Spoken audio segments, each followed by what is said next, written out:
Hayop ka! Matapang ka na ha! Ano ba bang ipinagmamalaki mo ha? Yang ganda mo? Yang mukha mo? O yang katawan mo na pinagsawaan ko na yan? At wala ka nang maipagmamalaki pa sa akin. Dahil sa akin, kahit anong gawin mo, hindi ka makawawala sa akin!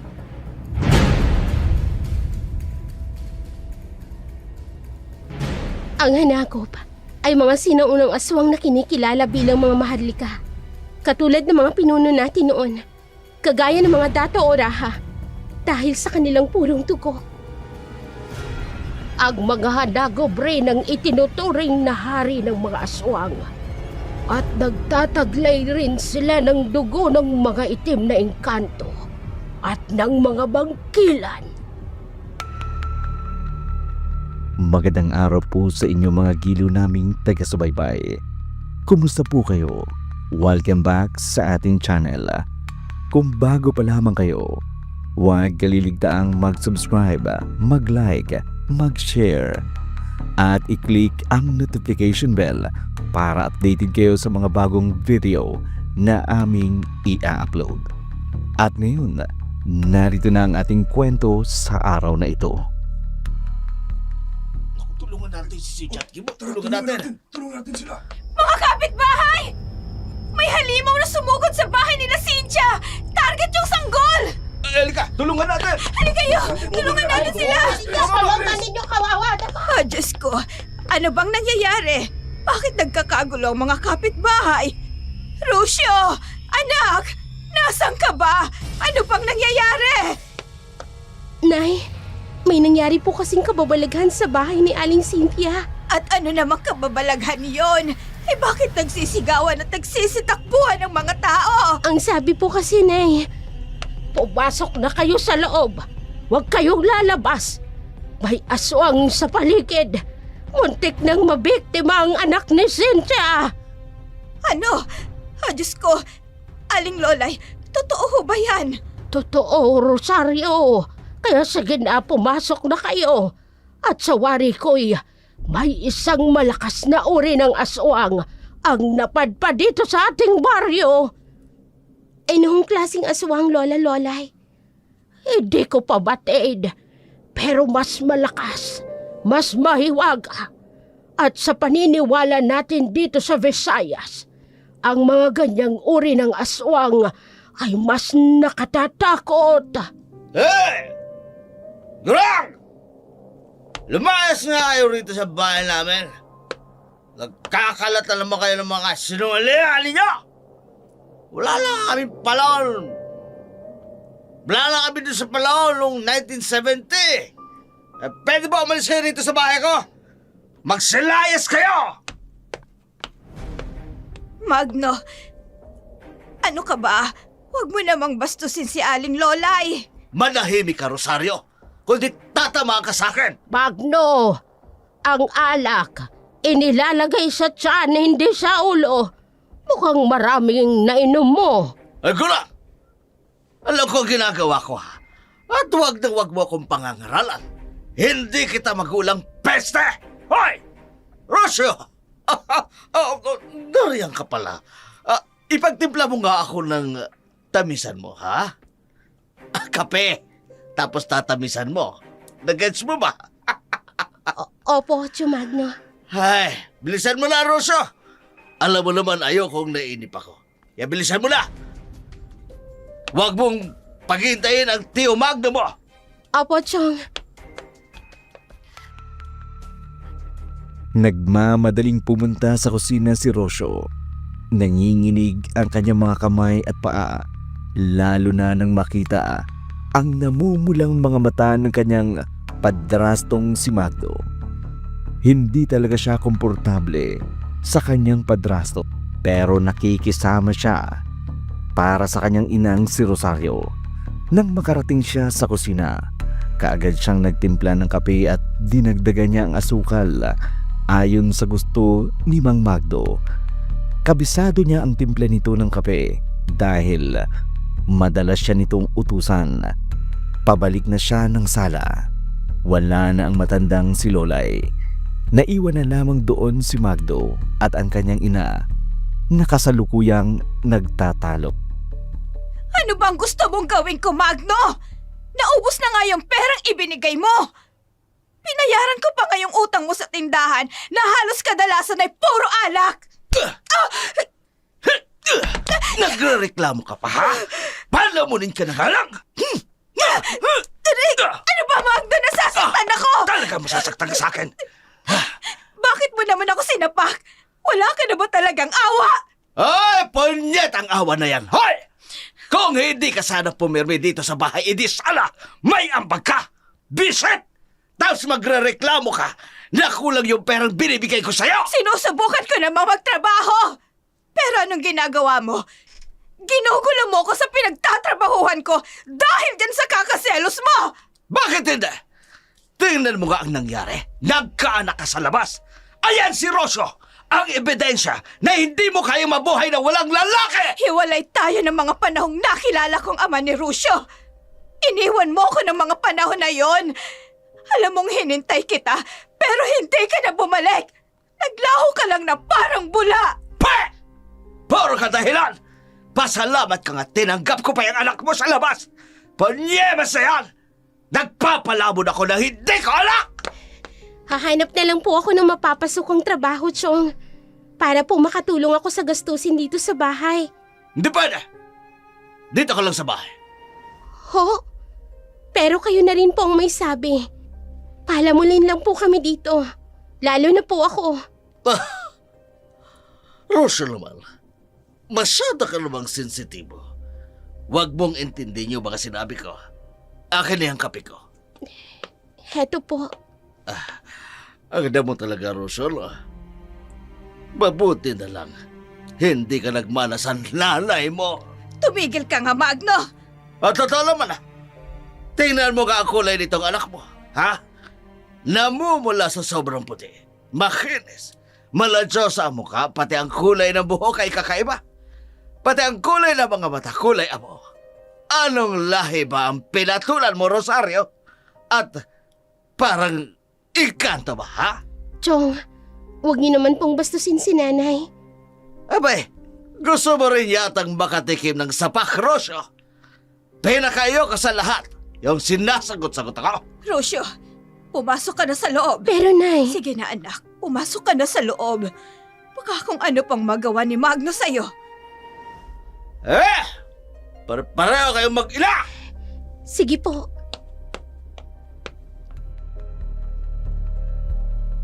Malalim na buntong hininga ang pinakawalan ni Rosyo bago tuluyang tumalikod at iniwan ang ina kasama si Magdo na patuloy pa rin sa pagsasalita ng masasakit laban kay Rosyo.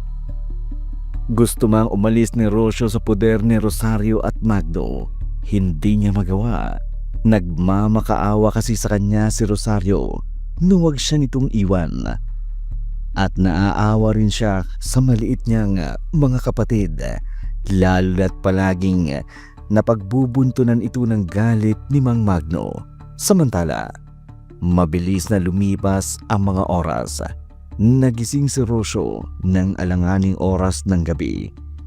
Napakunot pa ng noo nang may marinig na parang pilit na binubuksan ang seradora ng kanyang pinto.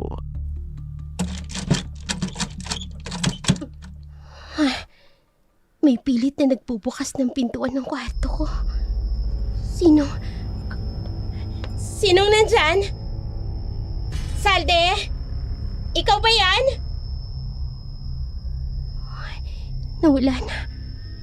Diyos ko, may nakapasok ba dito sa bahay namin? Rusyo, anak?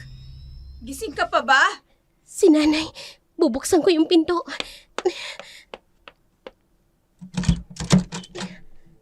Nay, Bakit gising ka pa? Teka, sumigaw ka ba kanina? opo inay. Kasi nalimpungatan ako. Tapos nakita kong parang may nagpupumilit na buksan yung pintuan ng kwarto ko. Akala ko nga po si Salde. Mahimbing ng tulog ng kapatid mo sa silid nila. Mabuti pa. Bumalik ka na sa pagtulog mo. Baka aguni-guni mo lang yan. Sige po, Kayo, bakit gising pa kayo? Hinahanap ko kasi ang Tio Magno mo. Nagising ako'y wala din siya sa tabi ko. Alam mo naman yun, kahit madaling araw, umaalis para maghanap ng away sa labas. Papasok na po ako sa loob ng kwarto ko, inay. Huwag niyo na pong hanapin si Chong. Uuwi din po yun. Anak, alam ko, madalas hindi kayo magkasundo ng Tio Magno mo. Pero asawa ko siya at ayokong mapahamak siya. Hindi na kumibo si Rosyo. Alam niya naman kasi ang lugar niya sa poder ng kanyang ina. Legal na kasi si Rosario at si Magno, pero hindi malamang dahilan ay nagkahiwalay ang dalawa matapos umalis si Magno nang walang paalam. Sa pag-alis ni Magno, doon naman nakilala ni Rosario ang ama ni Rosyo. Nagkahiwalay rin sila dahil kailangang umalis ng lalaki at nagtungo sa Iloilo. Nais nitong isama si Rosario pero hindi sumama ang babae. Kaya mag-isa niyang inaruga si Rosyo hanggang dumating uli si Magno at nagkabalikan silang dalawa. Mahal pa rin ni Rosario si Magno sa kabila ng ginawang pag-iwan nito sa kanya at sa takot na iwanan siya nitong muli. Lahat ng pananakit ni Magno ay maluwag niyang tinatanggap. Mabilis na lumipas ang mga oras. Sumapit ang umagay, wala pa rin si Magno. Kaya inutusan ni Rosario si Rosyo na magtungo sa palengke upang mamili ng sariwang isda. Sakto namang napadaan sa dampa ni Aling Lolay. Rosyo! Ay, sandali lang, apo. Daan ka na muna dito sa bahay. Magandang umaga po sa iyo, Lola Lolay. Maano po? Ay, ang galang mo talagang bata ka. Mabuti na lang at hindi na-impluwensya ng kasamaan ng ugali ng padrasto mo. Pinalaki po kasi ako ng lolo Igmi ko na may takot sa Diyos at marunong gumalang sa kapwa. Sayang nga lang po, maaga po siyang nawala. Ay, kilala ko si Igme. Isang mabuting tao at magaling na albularyo. Albularyo ho? Manggagamot po si Lolo Igme? Di ba po kapag albularyo, naghahunting ng mga engkanto at aswang? Kasama sa gawain ng albularyo, ang manggamot, Rosyo. Ang lalim naman po ng buntong hininga niyo, Lola. May kakaiba talaga sa iyo, Rosyo. Hindi ko nga lamang matukoy kung ano yon. Marami naman pong may sabi na may iba sa akin dahil po sa itsura ko. Wala ka ba talagang natatandaan tungkol sa tunay mong ama? Wala po eh. 1 taong gulang pa lang kasi ako nung umalis siya patungong Iloilo. Si nanay naman, wala man lang ho kahit isang larawan ni tatay. Ay, sana'y mali ang kutob ko. Ay, siya nga pala, pupunta ka ba ng palengke? Pasensya na't naistorbo kita sa lakad mo. Wala po yun. Hindi naman po ako nagmamadali. Mabuti pa sumama na lang ako sa'yo. Kailangan ko ring mamili ng mga sangka para sa aking mga herbal na gamot. Sige po, Lala. Mabuti nga po yan, para hindi ako maboring sa daan. Ay, kung ganon, ay tara na, bago pa tayo abuti ng mataas na sikat ng araw. Sige po, tara na po. Abala sa pagkukwentuhan sina Lolay at Rosyo. Kaya naman hindi nila napansin ang grupo ng mga may edad na lalaki na nagiinuman sa kanto ng tindahan ni Maria Fe. Isa sa mga naroon ang padrasta ni Rosyo na si Magno. Kasalukuyan itong tumutungga ng isang basong tuba habang sinusundan ng tingin ang napakaganda nitong anak sa labas na si Rosyo. Nakasuot si Rosyo ng maluwag na jogger at malaking itim na t-shirt. May suot din itong banabal sa ulo. Pero kahit na ganung ayos nito, hindi maitatago ang kakaibang ganda ng dalaga. Maraming naiinggit na kababaihan sa kanilang baryo sa taglay na kagandahan ni Rosyo, at ang iba namang kalalakihan ay labis na humahanga sa kanya. Pero iba si Mang Magno. Malagkit at may pagnanasa niyang sinusundan ng tingin si Rosyo. Hindi iyon nakaligtas sa kanyang mga kainuman. Ay, paring Magno. Matakot ka sa Diyos. Mukhang iba ang titig mo sa anak mo. Hindi ko anak yan. Anak sa labas siya ng asawa ko. Ganun din yun. Anak siya ng asawa mo sa iba, pero nung binalikan mo si Maring Rosario, kahit na may anak siya sa labas, ibig sabihin lamang na tinanggap mo si Rosyo. Binalikan ko si Rosario dahil kasal kami. At isa pa, wala naman sa usapan na ituturing kong katugo ang anak niya sa labas. Oo nga naman, paring Timyong. Ang hirap kayang magpigil kung may kasama ka sa bahay na ganyan ka, Diyos, ang ganda. Tingnan mo naman ang katawan niyang si Rosyo. Dinig pa yung modelo sa kalendaryo namin sa bahay. At ang mukha niya, ibang klase talaga. Mabuti na lang, hindi mo naging anak, paring Magno. Tumahimik ka nga. Sinasabi mo ba na pangit ang lahi ko? Ha? Gwapo at maganda naman ang anak namin ni Rosario, ha? Pare, wala naman akong sinabing pangit ka. Ang akin Sinabi mo na! Narinig ko na! Pasensya na. Mahirap tanggapin ang katotohanan, pare. Pero mukha namang mas maganda ang lahi ng ama ni Rosario. Aba, tarantado kang kumag ka. Anong akala mo sa sarili mo, ha? Gwapo ka? Mukha kang ang bilasang tulingan! Anong sabi mo? Mukha akong bilasang tulingan! Oh! Dahil hindi ka nananalamin, hindi mo nakikitang kapagitan mo! Hoy! Huwag mo akong itulad sa'yo na manyakis at pinagnanasahan ng anak mo sa labas! Ba't kumag ka? Halika! Huh? Babasagin ko yung pangit mong pagmumuka! Ugo ka! Akala mo, hindi ka napapatulan, ha? Ito rin na sa'yo! Bibigyan ko ng leksyon ang hayop na ito! Pare, tama na! Paring Magno, paring Edmundo, huwag na kayo magsuntukan! Nakakaya kayo rito! Bibigyan ko ng leksyon ang hayop na yan! Magno! Ay, Diyos ko! Anong nangyayari dito? Bakit nakikipagbasag ulo ka na naman? Ay, Maring Rosario!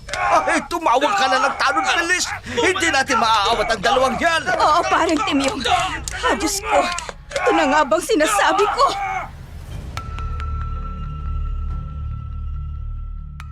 Mabilis na humingi ng tulong sa mga tanod si Rosario. Kaya kaagad na naawat ang nagsusuntukang Edmundo at Magno. Dinala ng mga tanod sa kani-kanilang mga bahay ang dalawang lasenggo. Hindi na bago ang ganong uri ng kaguluhan sa pagitan ni Magno at sa mga kainuman nito. Samantala, nasa bungad na lamang si Rosyo ng pintuan ng bahay nila. Dinig niya ang diskusyon mula sa kanyang ina at ng kanyang padrasto. Wala ka ba talagang balak tumigil sa mga ginagawa mo, Magno? Nakakahiya na. Pati si Kapitan, sawang-sawa na sa pagmumukha mo sa barangay hall. Bakit kasi ako tinitingnan ni Kapitan? Anong gusto mong gawin ko, ha? Hayaan ko lamang si Edmundo na bastusin ako? Punyemas na yan. Baka naman kasi may pagtingin ka sa lalaking yun, ano? Rosario! Umami ka! Hindi ka talaga pumirme sa isang pukat! Hindi ako ganong uri ng babae, Magno. Ay, sus! Tumigil ka nga! Akala ba lilis-lilis mo? Kung palagi mo rin lang naman akong susumbatan ng ganito, di sana, hindi mo na lang ako binalikan. Ay, bakit naghahamon ka ng hiwalayan? Sige! Umalis ka! Basta sa akin ang mga bata! Magno, wag naman. Tapos ngayon magmamakaawa ka? Ang dami mong arte! Alintek! Nag-aaway na naman sila. Wala nang Rosa! katapos sigawan at pag-aaway. Nariyan ka pala. Di ka kumikibo dyan. Chong, Nakita kita kanina pa. Kasama mo naman yung gurang na si Lolay. Ikaw at tigil-tigilan mo ang pakikipag-usap mo sa matandang yol. Kung ano-ano pinagkakalat na may aswang daw dito sa baryo natin. Mga kutserong wala namang katibayan. totoo naman po kasi yun, Chong Magno. May mga sumalakay na kakaibang nilalang sa bahay ni Aling Cynthia. Tingnan mo na. Tingnan mo na nahahawaan ka ng pagiging ermitanya ng gurang na yol. Tama na yan. Rusyo, pumunta ka na ng kusina. Linisan mo na yung mga isdang yan bago pa maging bilasa. Sige na. Pagkatapos ay paliguan mong mga kapatid mo. Sige po, Inay. Rosyo! Pagkatapos ng paliguan ng mga kapatid mo, masahihin mo ang likod ko, ha? Po? Magno, ako na lang ang magmamasahe sa'yo. Ayoko sa'yo. Pasmado ka na. Mas maganda ang kamay ni Rosyo dahil malambot pa. Ano? At kasalanan ko ba kung ako ay nagbubungkal ng lupa at nagtatanim sa bukid? Nang hiya naman, mag-uumpisa ka na naman! Ha?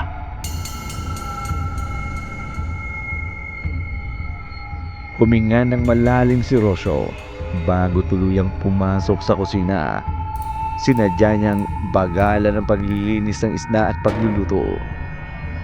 Hinintay niyang umupa ang sigawan ng kanyang ina't padrasto para hindi siya matawag ni Mang Magno upang masayihin ito dahil sigurado siyang makakatulog na naman ito sa kalasingan. Pagkatapos niyang magluto at nang masiguradong tulog na si Magno sa sala, saka siya pumanik sa silid ng kanyang mga kapatid upang dalhin ang mga ito sa balon upang paliguan. Pagsapit ng hapon, maagang pinakain ni Rosyo ang kanyang dalawang nakababatang kapatid ng hapunan upang bago pa man magising si Magno, naroon na siya sa loob ng kanyang silid. Samantala, si Magno naman nagising bandang 7:00 ng gabi. Tahimik ang kanilang buong bahay. Hindi pa dumadating si Rosario. Sa hinuha niya nasa bahay pa ng pinsan nitong si Abet.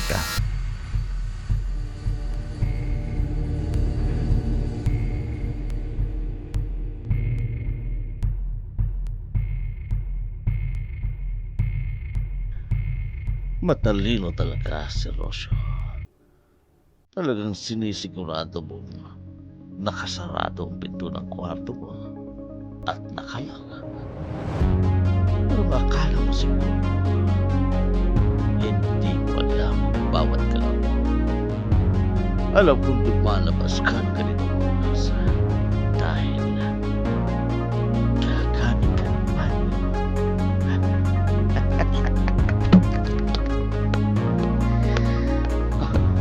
Tama ka ang tanaw. Lalabas mo ang kwarto. Halika dito. Iwan mo ko! Tulong! Huwag ka nang magpumiglas, ha?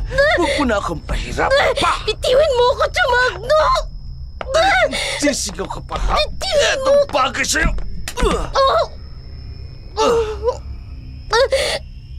Sinuntok niyong sikmura ako. Maaakitin kita, Rosyo. Ang tagal kong hinintay ang pagkakataon nito. Napagsawaan rin ang napakagandang katawan mo at ang palansusan na pagkanahanap. Bago yan na, dadalhin muna kita sa kubo. Sa gitna ng kakahuyan. Doon kita itatago habang pinagsasawa ang katawan mo. Hinintay ako. Nay! Hanggang ngayon na. Nay!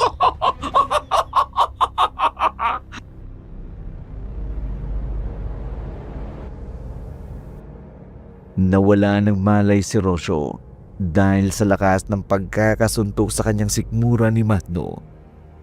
Para namang baliw si Magno na hinihipuan ang walang malay na si Rosyo, at upang maisagawa ang kanyang matagal ng balak, dinala niya ang dalaga sa kubo malapit sa kanilang sinasakahan. Doon ay iginapos niya si Rusyo at sinimulang pagsamantalan ito habang walang malay. At nang magising na ito, halos mabaliw ito nang matuklasan ang kawalang hiyaan ng kanyang padraso. Nagising siyang walang damit, nakagapos, habang si Magno naman umiinom ng tuba habang nakangising nakatingin sa kanya.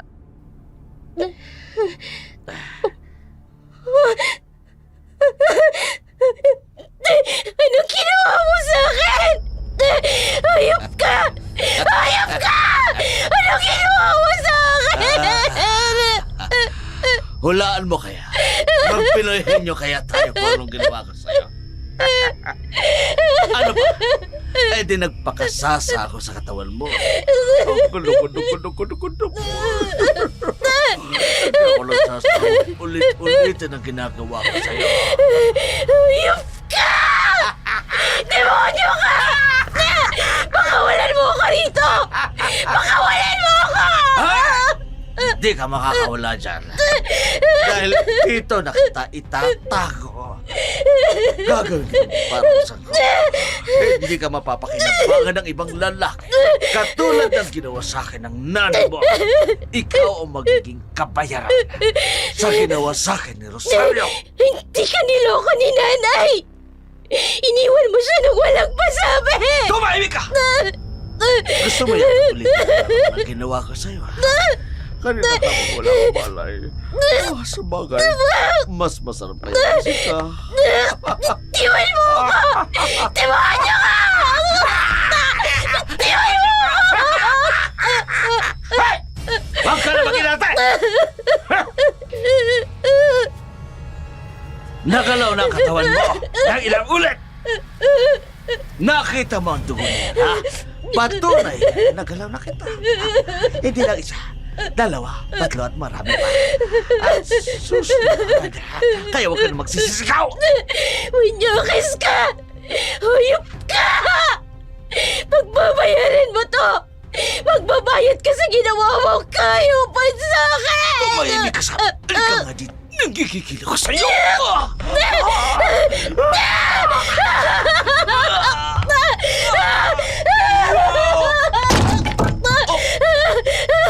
Hindi ba sa tunog na yan? Parang may bumuntol na napakalaking bagay sa pintuan. Pero, nangyari lang pagkatapos mong sumigaw. May sandemonyo kaya ta! Pakawalan mo ko rito! Papatayin kita! Papatayin kita! Hindi! Sige! Papatayin mo ako! Paano mo magagawa? Ha?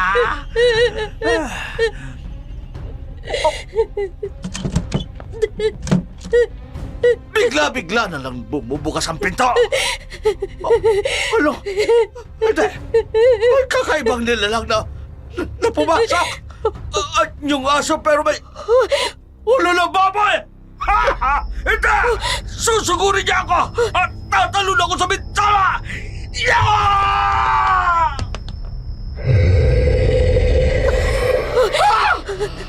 Aswang! Totoo bang nakita ko yung halimaw na may ulo ng baboy? Kinalagyan niya ako. Yumuko siya sa akin. Diyos ko.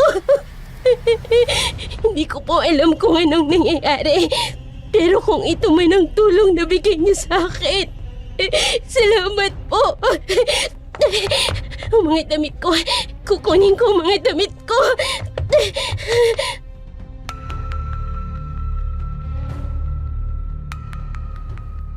Hindi alam ni Rosyo kung ano ang nangyayari at kung anong klaseng nilalang ang kanyang nakita. Ang nasa isip niya lamang ay makaalis ng lugar na iyon. Kaya nagmamadali siyang tumakbo sa matarik na bukid. Hindi alintana ang katinang talahib. Tanging ang nais niya lamang makauwi sa kanilang bahay at masabi sa kanyang ina ang kawalang hiyaang ginawa sa kanya ni Magno. Pagkarating niya sa kanilang bahay, gulat na gulat si Rosario. Lalo nang makita ang itsura ng anak, magulo ang buhok, gula-gulanit ang damit. Kaagad siyang niyakap ni Rocio habang si Rosario naman ay labis na nagtataka kung ano talaga ang nangyari.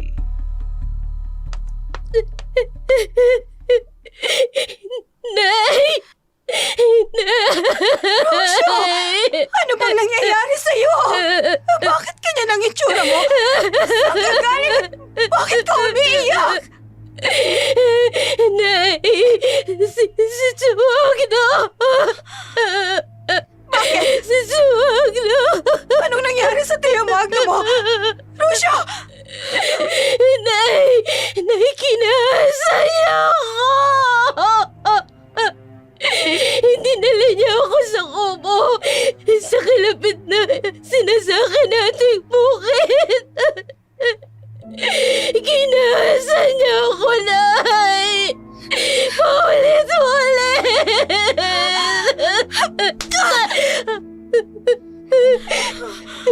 Nay, bakit niyo po ako sinampal? Sinungaling ka! Bawiin mo'ng sinabi mo! Hindi magagawa ng Tio Magno mo yan! Totoo ang sinasabi ko! Kinasa niya ako! Mabuti na lang po nakatakas ako sa kamay niya. Dahil may isang halimaw na tumulong sa akin. Hinabol siya kaya nakatakas ako. Tumahimik ka! Tumahimik ka! Ano bang pumasok dyan sa kokote mo, ha? Rocio! Huwag mong sisirain ang pagsasama namin ng Tio Magno mo! Ayoko nang iwanan niya ako ulit, anak! Ako, Nay! Paano ako? Isasantabi niyo na lang ang kayo pang ginawa niyo sa akin. Huwag lang kayong iwan. Nay, anak mo ko. Ang buong akala ko ikaw ang magiging kakampi ko dahil nanay kita. Hindi ka niya ginahasa! Gawa-gawa mo lang yan! Alam ko, ayaw mo kay Magno! Pero wala ka nang magagawa dahil wala kang ibang mapuntahan! Rocio, huwag mong gawin sa pamilya natin ito! Maliit pang mga kapatid mo, ayoko mawalan sila ng ama! Kaya ako yung isasakripisyo mo, Nay. Anong klaseng nanay ka? Tumahimik ka na! Kung ano man ang nangyari, kalimutan mo na. Dahil hindi ako naniniwala na magagawa kang gasay ni Magno. Tinanggap ka niya bilang anak ko sa labas. Kaya hindi ako naniniwalang magagawa ka niyang gahasain. Ito ang sinasabi ko, Nay! Kung hindi niyo rin ako kayang paniwalaan at ipagtanggol, wala na akong lugar sa buhay niyo, Nay! Anong ibig mong sabihin? Rocio, pumasok ka na sa loob ng bahay! Hindi! Dahil sa oras na manatili ako rito, baka mapatay ko lang ang asawa mo! Diyos ko, Rocio! Nasisiraan ka na ba talaga ng ulo? Teka, Rocio, saan ka pupunta? Rocio! Bumalik ka rito! Rocio! Pakiramdam ni Rocio ay para siyang pinagsakluban ng langit at ng lupa. Ang buong akala niya ay kakanlungin siya ng kanyang ina. Ngunit sa halip ay kinampihan nito ang manyak nitong asawa. Kahit anong pagtawag sa kanya ni Rosario, hindi niya ito nilingon pa. Sa kalagitnaan ng dilim, naglalakad si Rocio na walang direksyon hanggang sa makarating siya ng highway. Wala pa rin siya sa sarili habang naglalakad, kaya hindi niya napansin ang paparating na sasakyan na humagip sa kanya, dahilan para tumilapon siya sa gilid ng kalsada at mawala ng malay.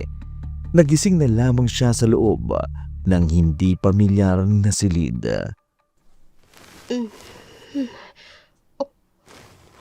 Ay, nasan ako? Hey, gising ka na pala. Kumusta ang pakiramdam mo? Sino ka? Bakit ako nandito?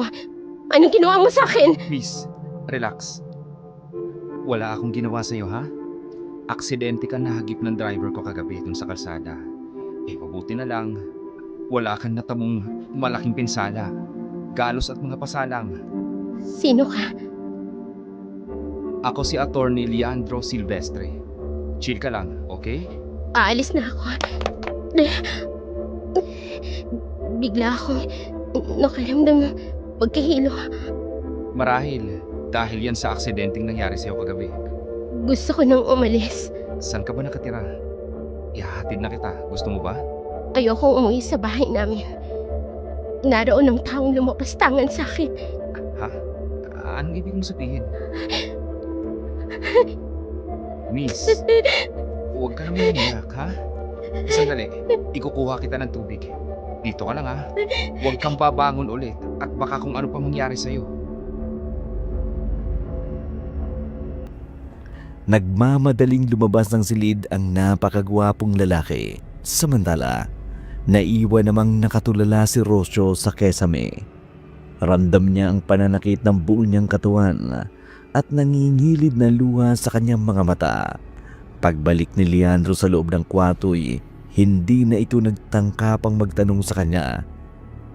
Lumipas ang mga oras, sumapit ang gabi. May isang katulong na pumasok sa kwarto upang dalan siya ng pagkain. Pagkatapos noon ay umalis na rin ito. Alaunan, nakarinig siya ng mahinang katok at bahagyang pagbukas ng pinto. Ayoko na sanang istorbohin ka pa. Pero gusto ko lang masigurado na kinain mo yung pagkain dala ni Manang. Salamat. Ha?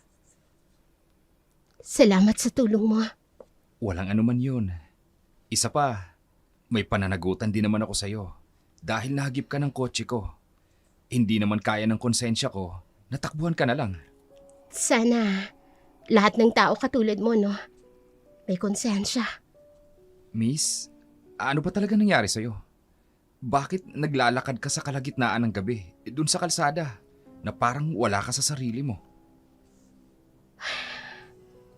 Ang nag-iisang tao kasi na inakala kong kakampihan ako at ilalayo ako sa panganib ay mas pinili ang taong lumapastangan sa akin. What? Ako si Rusio. Rusio ang pangalan ko. Salamat sa tulong mo, Leandro.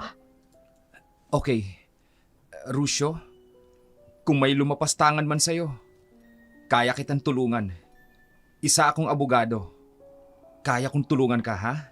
Kung sasabihin mo sa akin yung buong detalye na nangyari sa'yo. Talaga, tutulungan mo ko? Oo, tutulungan kita. Gagawin ko ang lahat na makakaya ko upang matulungan ka. Ngayon, sabihin mo sa akin, anong nangyari sa'yo? Nakita ni Leandro kung paano nagliwanag ang napakagandang mukha ni Rocio. Tila nakikinikinita nito ang panibagong pag-asa. Buong tapang na naikwento ni Rocio kay Leandro ang ginawa sa kanya ni Magdo at kung paano siya tinulungan ng kaibigan ng nilalang ng gabing yun. Pagkatapos sila mag-usap, may tinawagan ang lalaki ngunit hindi alam ni Rocio kung sino iyon. Kinabukasan, sinabi nito sa kanya na kailangan nilang pumunta sa barangay upang idulog ang kaso niya at pagkatapos ay sa mga pulis, kaya naman pumayag siya. Doon ay hindi niya inaasahan na makakaharap niya ang kanyang ina na balisa. Rusio, magtapat ka nga sa akin. Anong nangyari ng gabing yun? Nay, sinabi ko na sa inyo ang buong katotohanan. Pero ayaw niyo akong paniwalaan. Paano kitang paniniwalaan, ha? Ang Tio Magno mo, nakauwi nga siya ng bahay. Pero wala siya sa sarili niya. Para siyang nababaliw. Ano?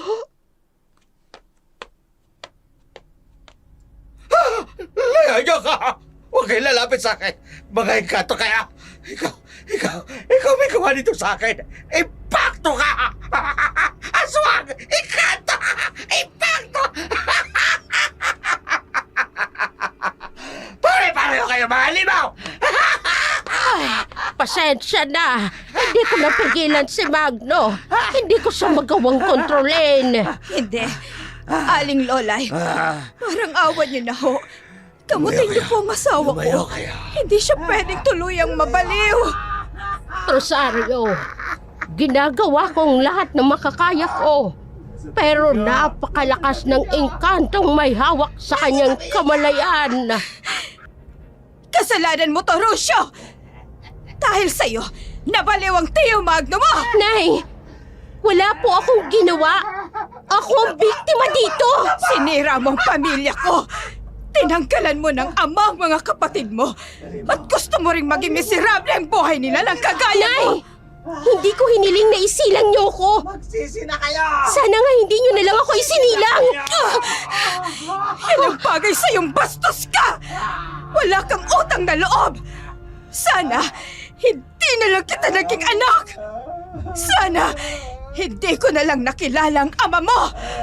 Wala sana akong anak sa labas! Sana, hindi na rin kayo ang naging magulang ko. Ay, Diyos ko, tama na yan, Rocio. Halika, sumama ka sa akin sa bahay. May mahalaga akong itatanong sa'yo. Mabuti pa nga, Aling Lolay! Ilayo mo sa akin ang babaeng yan! Inalalayan ni Lolay ang umiiyak na si Rocio. Sakto namang nakasalubong nila si Leandro. Nakagagaling lamang sa sasakyan nito. Nagtataka ang binata nang makitang umiiyak si Rocio. Magtatanong sana siya, ngunit sumenya si Lolay na wag na itong magtanong pa. Dinala ni Lolay si Rocio sa bahay nito. Pagdating doon, bagya muna niyang pinahupa ang paiyak ng dalaga bago ito tuluyang kinausap. Kalat na dito sa baryo ang ginawang pangahalay sa'yo ni Magno. Pero si Rosario, patuloy iyong pinabubulaanan. Wala na po talaga akong aasahan sa sarili kong ina, Lola. Ay, Rocio, ano ba talagang nangyari ng gabing yun? Paano ka nakatakas sa kamay ni Magno? Nung magising po ako, nakagapos po ako.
Rio!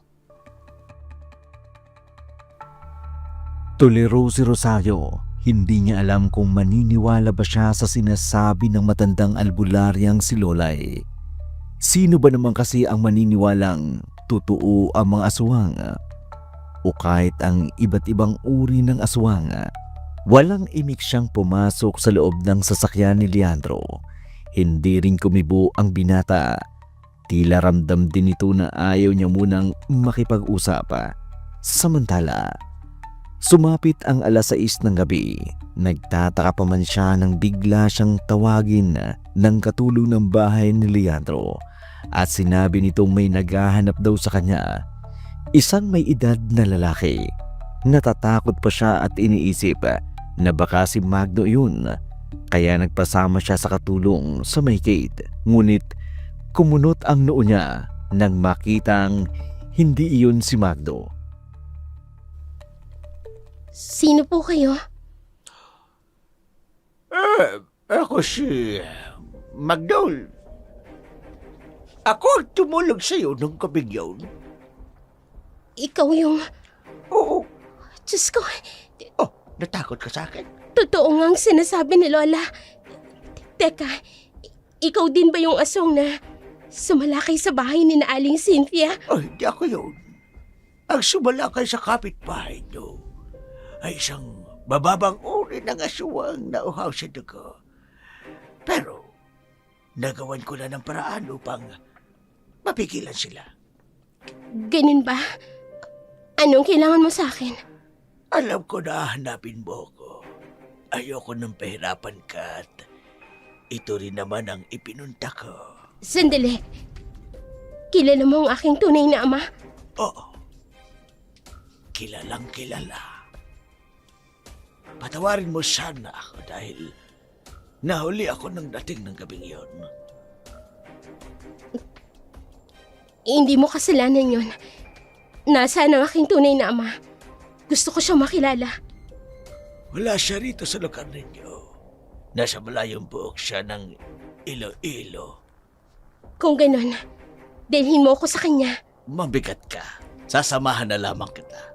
Bukas ng gabi. Hihintayin kita sa daungan. Hindi. Bago umalis, gusto ko munang harapin ang walang hiya kong padrasto. Matapos makipag-usap si Rocio kay Magdol, bumalik na siya sa loob ng kabahayan. Hindi na rin niya tinanong pa ito tungkol sa kung ano at kung ano nga ba ang lahi niya. Kung meron ba siyang lahing aswang o wala. O kung anong uri ng nilalang ang kanyang tunay na ama. Sa kanyang daan patungo sa silid na inuuko pa, nakasalubong niya si Leandro. Tinanong siya nito kung mapupuntahan ba siya at sinabi niyang pupunta siya sa bahay ng kanyang ina. Kaagad na gumuhit ang pag-aalala sa mukha ng gwapong binata. Pero ipinagwalang bahala na lamang iyon ni Rocio. Pagkarating niya sa bahay ng kanyang ina, nakita niya kung paanong sakta ni Magdo ang dalawa niyang kapatid. Petse kayo! Mga wala kayong kwenta! Itiwan mo ang mga kapatid ko! Sinasabi ko na nga babalik ka rin dito, Rocio. Ano? Itinapon ka na ng mayamang lalaki na yun? Nalaman niya na ba na pinagsawaan na kita? Hayop ka! Sinasabi ko na nga ba, hindi ka baliw. Kaya hindi ka magamot ni Aling Lolay. Dahil hindi ka naman totoong baliw.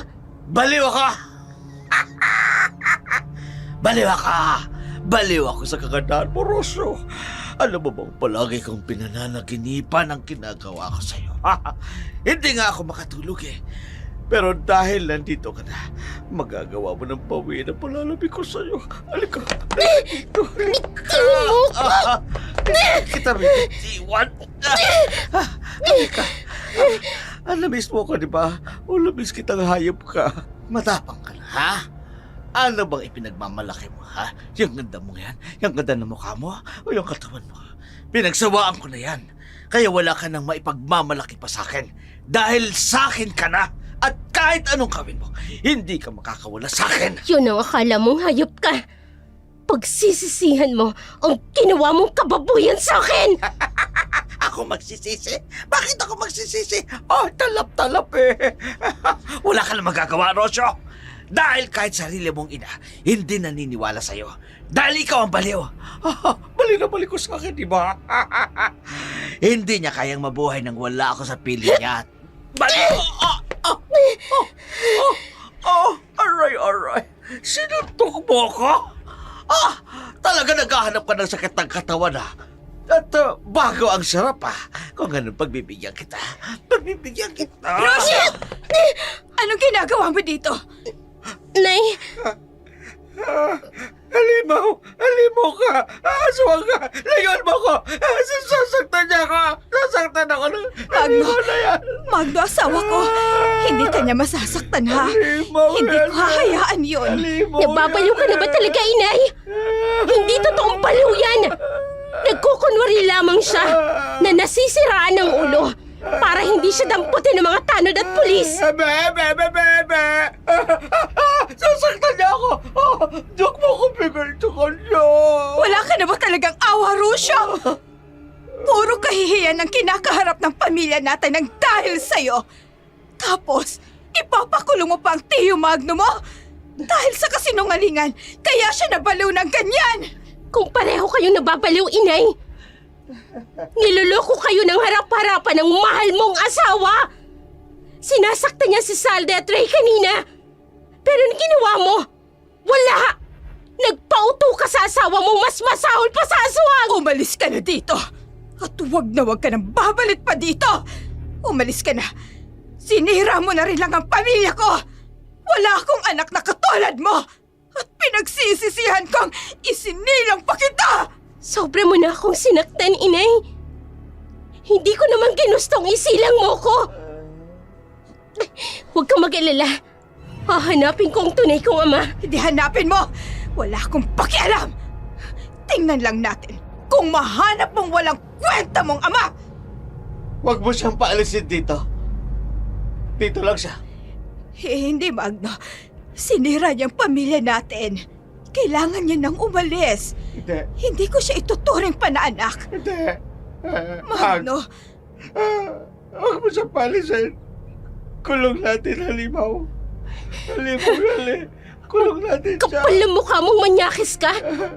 Gusto mo pa talagang bilugin ang ulo ng nanay ko na ikulong ako? Hinding-hindi mo ulit ako magagawan ng kayo pang ginawa mo sa akin. Halimaw! Ate, sasama po kami. Huwag mo kaming iwan dito, ate. Salde, Ray, bumalik kayo dito. Huwag kayong sasama sa suwail niyong kapatid. Ayaw na namin, Nay.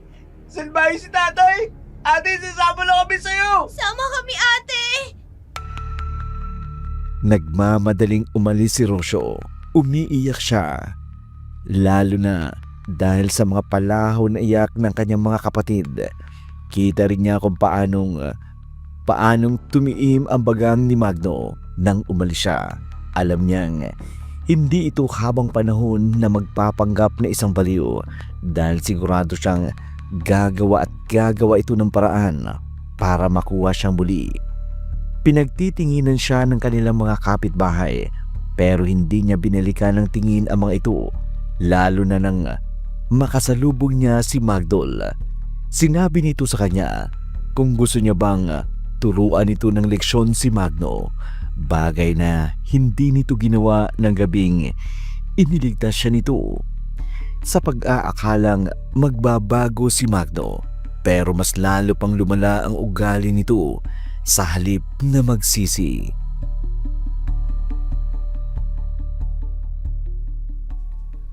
Nakita kong may kausap kang lalaki kanina.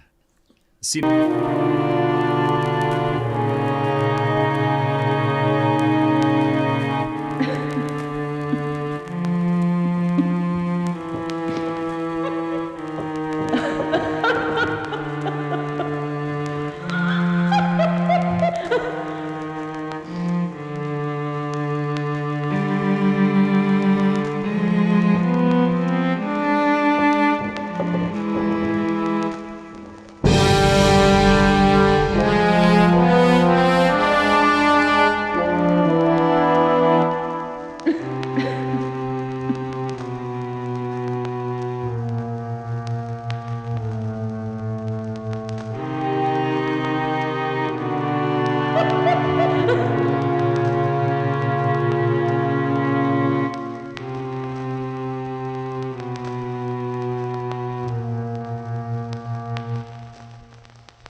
Hindi mo ba talaga ako titigilan?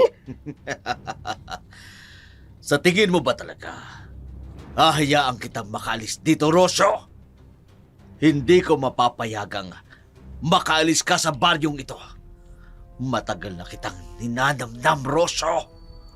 Hindi ka lang manyakis. Demonyo ka pa. Demonyo ka sa demonyo. Hindi ka ba natatakot sa aswang na muntik ng pumatay sa'yo, Magno? Bakit ako matatakot sa nilalang na yon? Hindi niya naman ako pinatay. Tinakot niya lamang ako. Kaya aswang man siya o ano man, wala akong pakialam. Sa'yo ako may pakialam, Rosyo, dahil akin ka. Layuan ba si Rosyo? Sino ka naman? Teka, hindi ikaw yung gwapong lalaking palaging nakabuntot kay Rosyo? Bagong lalaki? Ha? Bago kang lalaki nitong anak sa labas ng asawa ko? Tanda-tanda ko na pinag-iisipan mo pa ako ng kanya. Binabalaan kita. Huwag mo akong gagalitin.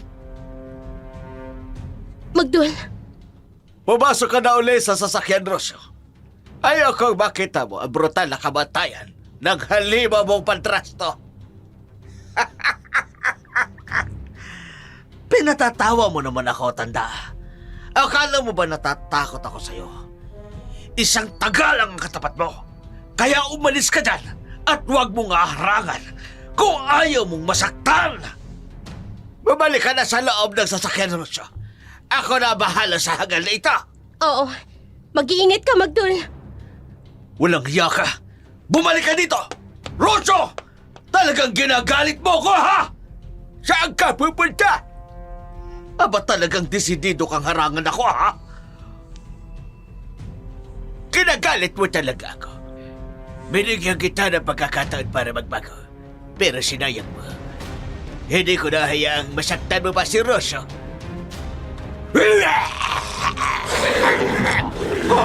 Magbuha kang ina mo! Aswang! Ikaw yung aswang na humabol sa akin ng gabi yun! Ang baboy na mo! Lumayo ka sa akin! Kulit tatagayin kita! Tulungan niyo ako!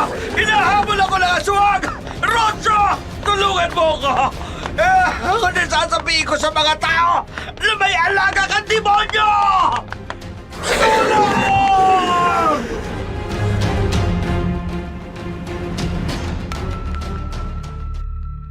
Malamig na sinundan ng tingin ni Rosyo habang nilalamon ng kadiliman si Magdo at Magdol. Tumakbo ang kanyang padraso papasok sa madilim na kakahuyan.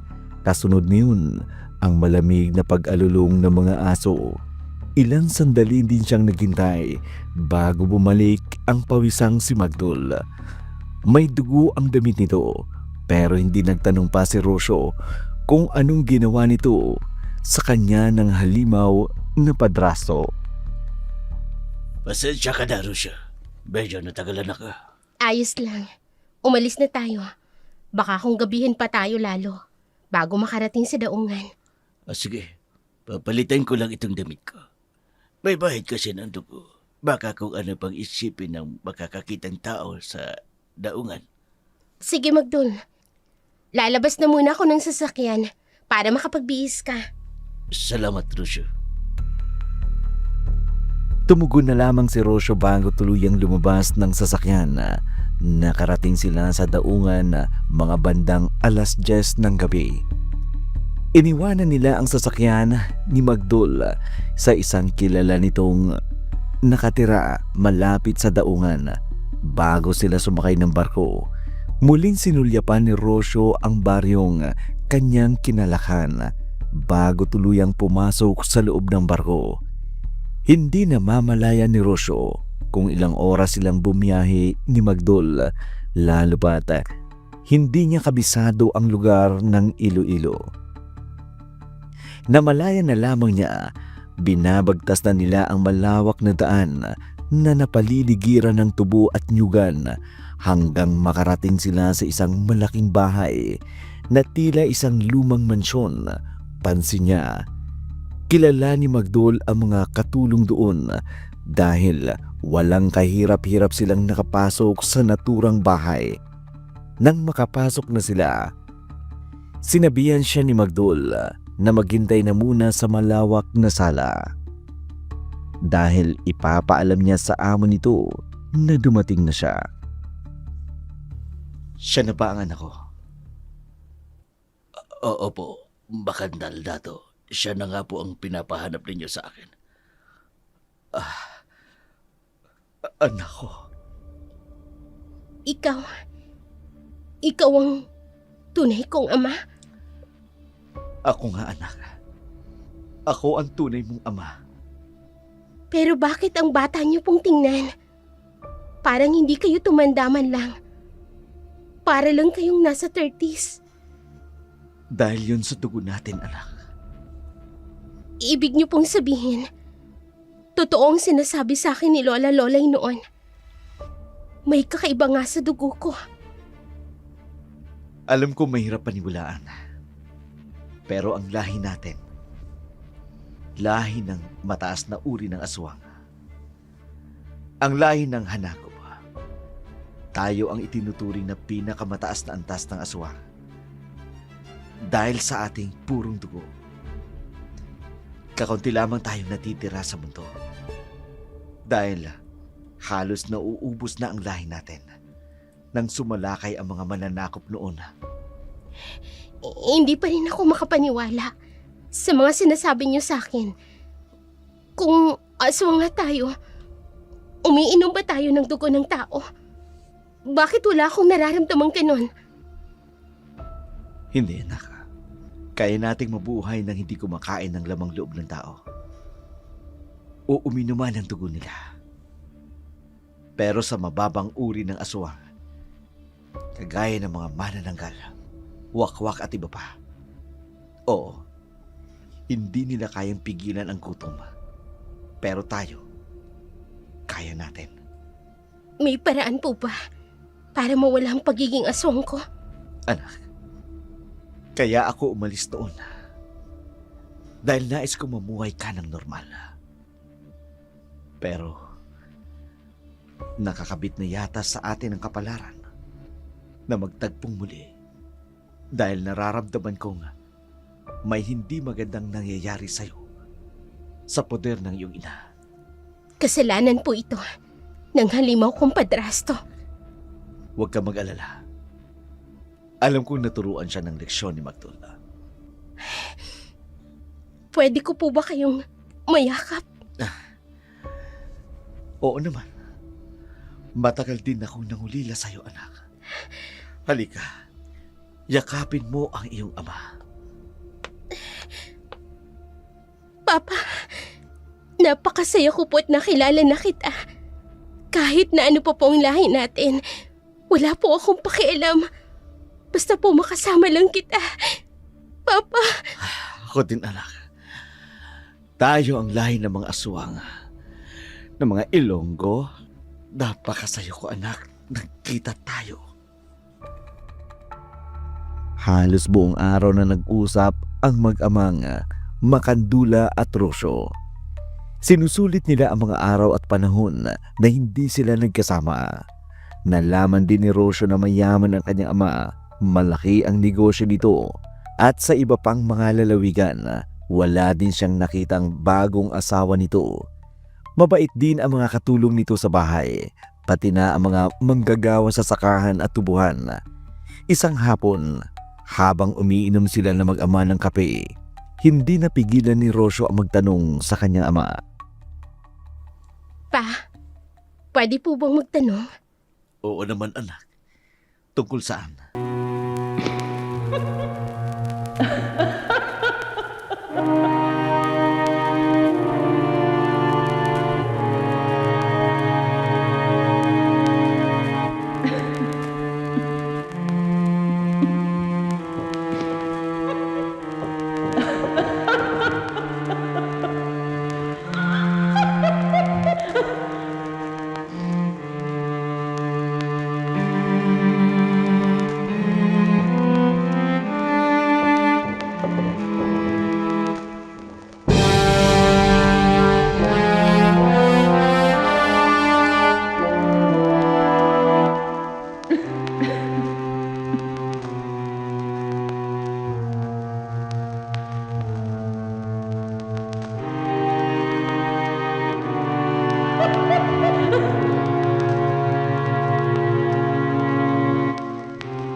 buti ng kanyang ama sa mga nasasakupan nito.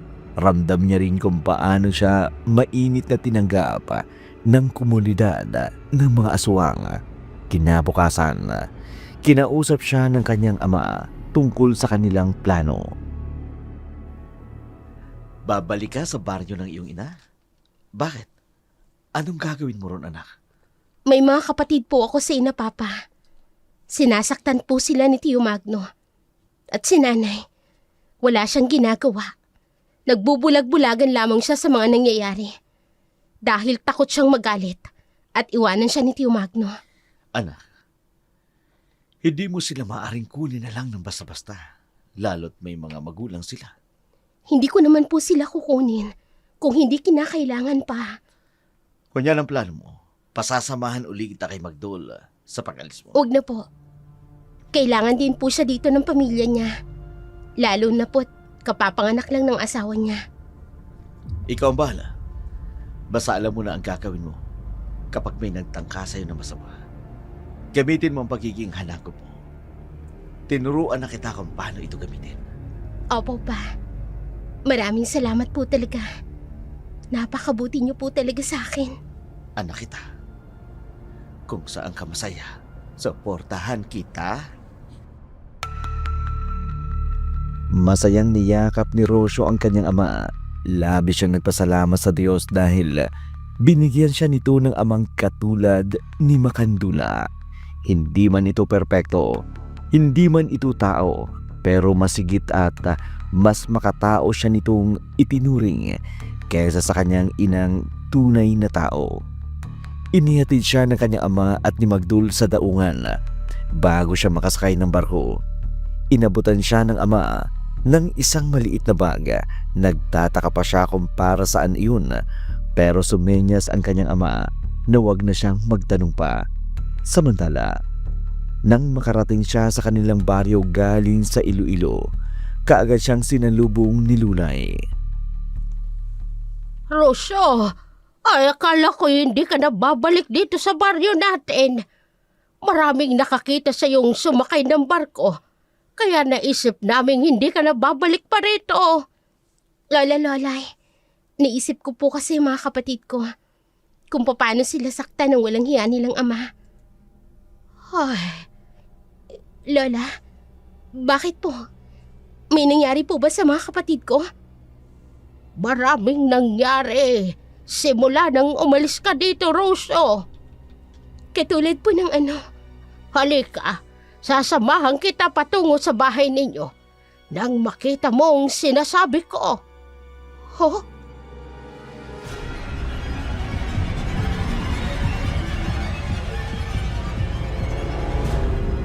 Bitbit ang maliit na duffel bag.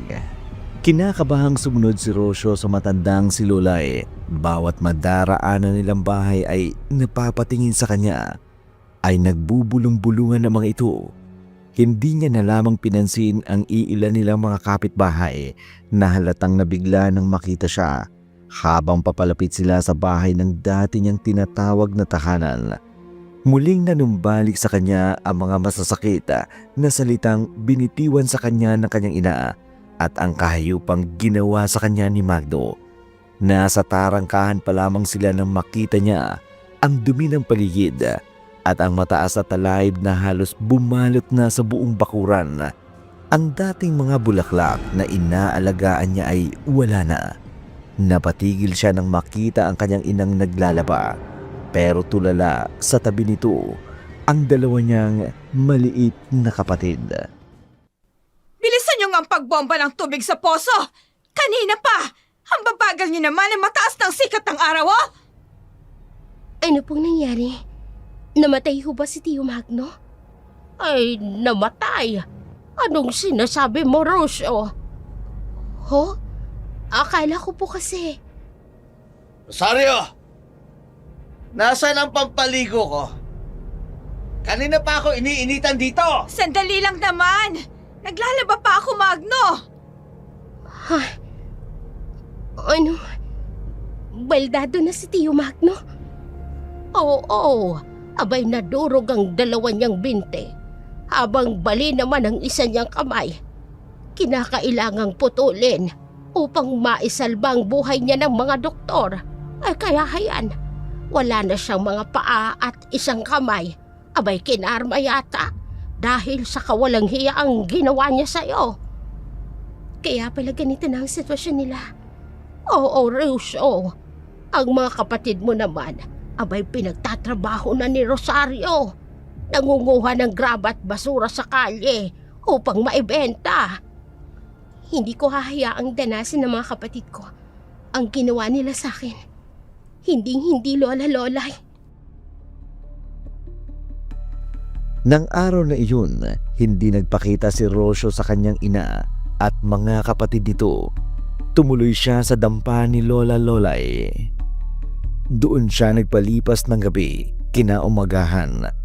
Nabigla pa siya sa paglabas niya ng dampa ay nabungaran niya ang kanyang ina sa labas. At nang makita siya nito, hindi niya maunawaan kung anong klaseng emosyon meron ito. Bumalik ka na pala dito sa baryo natin. Kung hindi pa sinabi sa akin ng mga tsismosa, hindi ko pa malalaman. Bumalik ko ako, inay. Dahil gusto kong malaman ang kalagayan ng mga kapatid ko. Bakit? Nakita mo na ba ang ama mo na iniwanan ka nun? Oo, at napakabait niya. Pinunan niya ang mga pagkukulang niya bilang ama. Ang kapal naman ng mukha mo. Matapos mong sirain ang pamilya ko, ipagmamalaki mo sa akin na nahanap mo ng ama mo. Alam mo ba ang perwisyong ginawa mo, ha? Ayun, baldado na si Magno. Wala nang mga paa at iisang kamay ang braso. Masaya ka na ba? Kulang pa, Nay. Kulang pa yun sa pagsira niya sa pagkatao ko at pagnakaw niya sa dangal ko. Kulang na kulang pa yun. Ibang klase ka din, Rusyo. Dapat ka magpasalamat ka pa kay Magno dahil tinanggap ka niya nung balikan niya ako. Nay, naririnig mo ba ang sarili mo? Nay, tugot laman mo ko na hinalay at nilapastangan ang asawa mo. Hindi ko po kasalanan na naging bunga ko ng relasyon mo sa tunay kong ama. Hindi ko na kailangan ng paliwanag mo. Bumalik ka rito para sa mga kapatid mo, hindi ba? Sige, kunin mo sila. Dalhin mo kahit saan mo gusto. Wala akong pakialam. Basta wag ka na ulit babalik sa baryong ito. Handa mo talaga akong kalimutan para sa asawa mo. Kung pwede lang mamili ng magulang, Nay, pipiliin ko na hindi ikaw ang magiging nanay ko. Labis na nasaktan si Rosyo sa mga salitang binitiwan ng kanyang ina. Parang hindi siya nito anak. Tuluyan na ngang nabulag ito ng pagmamahal kay Magno na mas ikinatakot pa ni Rosyo dahil hindi malayong maaari nitong isugal ang dalaw pa nitong anak kay Magno. Masunod lamang ang gusto ng halimaw niyang padraso. Kinahapunan, sinundo niya ang dalawa niyang kapatid sa bahay ng kanyang ina. Nasa labas lang ang mga gamit ng dalawa niyang kapatid. Kaagad siyang niyakap ni Salde at ni Ray nang makita siya. Kaagad niyang sinabihan ang mga kapatid na sumakay sa inarkila niyang tricycle. Bago pa man tuluyang tumalikod, narinig niya ang isang tinig na ayaw niyang marinig kahit kailan. Alam kong hindi ka tao. Ang halimaw na may gawa nito sa akin. Isang aswang, di ba? Tama ka, Tio Magno. Hindi nga ako tao. Mga demonyo kayo. Mga aswang. Ano? Masaya ka na sa sinabi ko? Masaya ka na bang nakikitang nahihirapan ako? Sa totoo lang, hindi. Kasi gusto kong ibaon ka sana sa hukay. Pero mas masaya palang makita kang mas nahihirapan sa bawat araw na dumarating. Demonyo ka! Kung nakakalakad lamang ako, hindi ko hayaang makaalis ka dito. Pwes, pasensya ka na, Tio Magno. Dahil hanggang sa mamatay ka, nakaupo ka na lang sa upuan mong yan. Mabubulo ka dyan mag-isa Dahil kahit sarili mong mga anak, hindi ka masisikmurang maging ama. Walang hiya ka! Mga kapitbahay! Huwag niyo paalisin ang babaeng ito! Aswang ang babaeng ito! Alagan niya ang dahilan kung bakit nangyari sa akin ito! Paalam, Tio Magno. Magpakasaya kayo ni Inay. Tutal, pareho naman kayong burarang mga magulang. Bumalik ka rito, Rosso! Magbabayad ka sa ginawa mong ito sa akin! Papatayin ko ang mga kalahi mong aswang! Pero kung papayag ka sa gusto ko, mananahimik ako! Miss na kita, Rosso!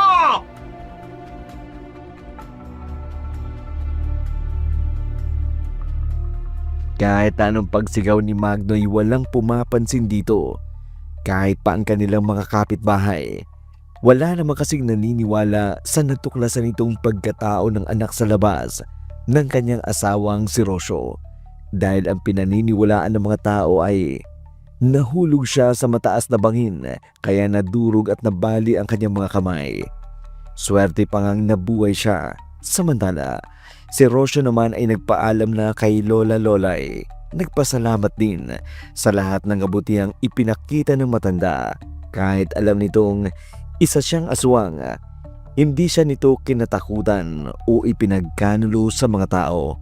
Nang makarating si Rosyo sa Iloilo kasama ang dalawang kapatid, bukas palad itong tinanggap ng kanyang ama kahit naiilang sa una ang dalawa niyang kapatid. Sa kalaunan ay naging kampante na rin sila.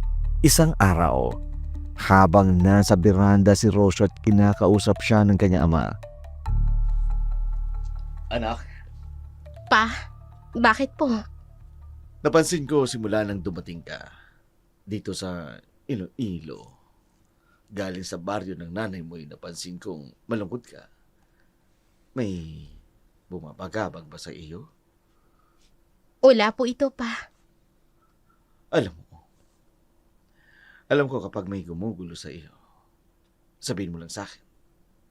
Baka matulungan kita. Kasi, Pa...